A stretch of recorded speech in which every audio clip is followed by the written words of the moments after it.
బాహుబలి మూవీలో ప్రభాస్ వాడిన కత్తికి పాస్పోర్ట్ ఉందంటే మీరు నమ్ముతారా? మెగాస్టార్ చిరంజీవి నటించిన ఒక మూవీ 12 ఏళ్ల పాటు ప్లానింగ్ జరిగిందని మీకు తెలుసా? యూట్యూబ్లో 1 బిలియన్ వ్యూస్ సాధించిన తెలుగు సూపర్ స్టార్ ఎవరో మీకు తెలుసా? ఇవన్నీ తెలుసుకోవాలంటే ఈ వీడియోని ఎండ్ వరకు చూడండి. వీడియో చాలా ఇంట్రెస్టింగ్గా ఉండబోతోంది. హలో గైస్, వెల్కమ్ టు తాజా టికెట్ యూట్యూబ్ ఛానల్. నా ఛానల్ని మీరు ఇంకా సబ్స్క్రైబ్ చేసుకోకపోతే దయచేసి వెంటనే సబ్స్క్రైబ్ చేసుకోండి. అలాగే బెల్ ఐకాన్ని ఆన్లో పెట్టుకోండి. నేను చేసే ప్రతి వీడియో మీకు వెంటనే నోటిఫికేషన్ వస్తుంది. బాహుబలి ఖడ్గానికి కూడా పాస్పోర్ట్ ఉందంటే నమ్ముతారా? బాహుబలి సినిమాలో ప్రభాస్ చేతిలో ఉండే ఓ ప్రత్యేకమైన ఖడ్గం ఉంది కదా. ఆ ఖడ్గాన్ని సినిమా ప్రమోషన్స్ కోసం విదేశాలకు తీసుకెళ్లాలి అనుకున్నప్పుడు దాని పరిమాణం, రూపం, మెటీరియల్ అన్ని చూసి ఎయిర్పోర్ట్ కస్టమ్స్ ఆఫీసర్లు ఆపేశారు. దాంతో దాన్ని అసలైన ఆయుధంగా కాకుండా ప్రోప్ అని నిరూపించేందుకు ప్రత్యేకంగా డాక్యుమెంటేషన్ చేయాల్సి వచ్చింది. అంతేకాదు, అదే ఖడ్గానికి ఒక ప్రత్యేక పాస్పోర్ట్ కూడా తీసుకున్నారు. ఎక్కడికి వెళ్ళినా ఆ ప్రూఫ్తో పాటు ఆ డాక్యుమెంట్ని చూపించాల్సిన పరిస్థితి. ఇలా ఒక సినిమా రిక్వైర్మెంట్ కోసం ఒక ఆయుధానికి పాస్పోర్ట్ తీసుకోవడం భారత సినిమా చరిత్రలోనే అరుదైన విషయం. నెంబర్ 2, ఓ సినిమా ప్లానింగ్కు 12 ఏళ్లు పట్టిందంటే నమ్మగలరా? భారీ మల్టీ స్టారర్ చిత్రం అయింది. ఈ సినిమాలో రజనీకాంత్, చిరంజీవి, కృష్ణ లాంటి టాప్ హీరోలు ఒకే ఫ్రేమ్ లో కనిపించడం అన్నదే ఒక పెద్ద సంచలనం. కానీ అసలు ఈ సినిమాని ప్లాన్ చేయడం 1975లోనే మొదలైంది. ఆ టైంలో కథ, స్క్రిప్ట్ రెడీ.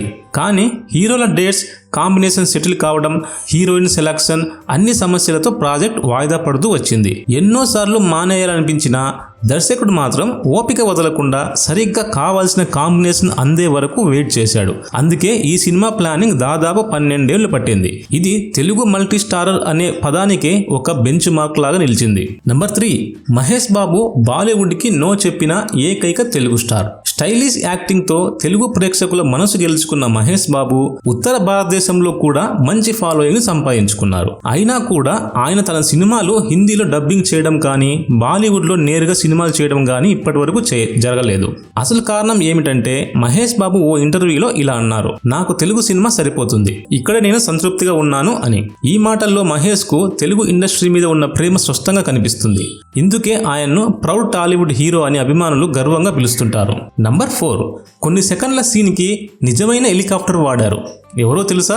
సాధారణంగా సినిమాల్లో హెలికాప్టర్ సీన్స్ ను గ్రాఫిక్స్ తోని తీయడం చాలా కామన్. కానీ రాజమౌళి అయితే రియలిజానికి ప్రాముఖ్యత ఇస్తారు. తన మొదటి స్పోర్ట్స్ యాక్షన్ సినిమా సైలో ఒక చిన్న సీన్ కోసం నిజమైన హెలికాప్టర్ ను తీసుకొచ్చారు.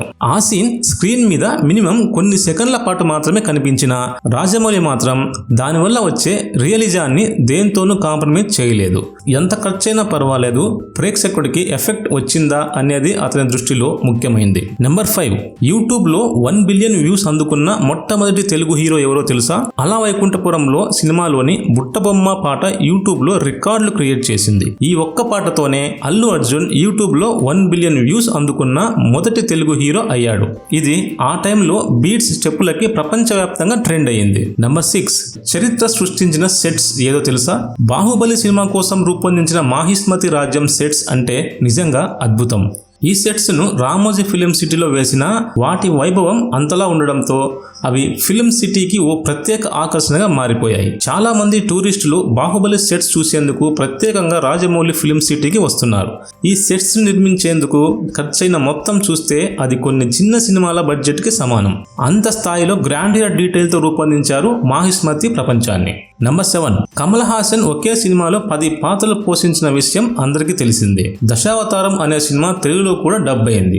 ఈ సినిమాలో కమల్ హాసన్ 10 వేర్వేరు పాత్రలను అద్భుతంగా పోషించాడు. ప్రతి పాత్రకి ప్రత్యేకమైన మేకప్, స్టైల్. కమల్ హాసన్ ఇలా ప్రతి పాత్రను అసలు విడిగా చూపిస్తూ ప్రేక్షకులకు కొత్తగా పరిచయం చేశారు. ఇటువంటి ట్రాన్స్ఫర్మేషన్ కోసం విజువల్ ఎఫెక్ట్స్, ప్రోస్థెటిక్స్, మేకప్ అనే వాటిపై పెట్టిన బడ్జెట్ కొన్ని కోట్లు. అంటే ఈ సినిమా విజువల్ లావిష్నెస్ మాత్రమే కాకుండా కమల్ హాసన్ యొక్క నటనా ప్రతిభ కూడా ఓ కొత్త స్థాయికి తీసుకెళ్లింది. ఈ సినిమాకు పెట్టిన బడ్జెట్ తో కొన్ని చిన్న సినిమాలు తీసేయొచ్చు. ఇదండి ఇవాల్టి వీడియో.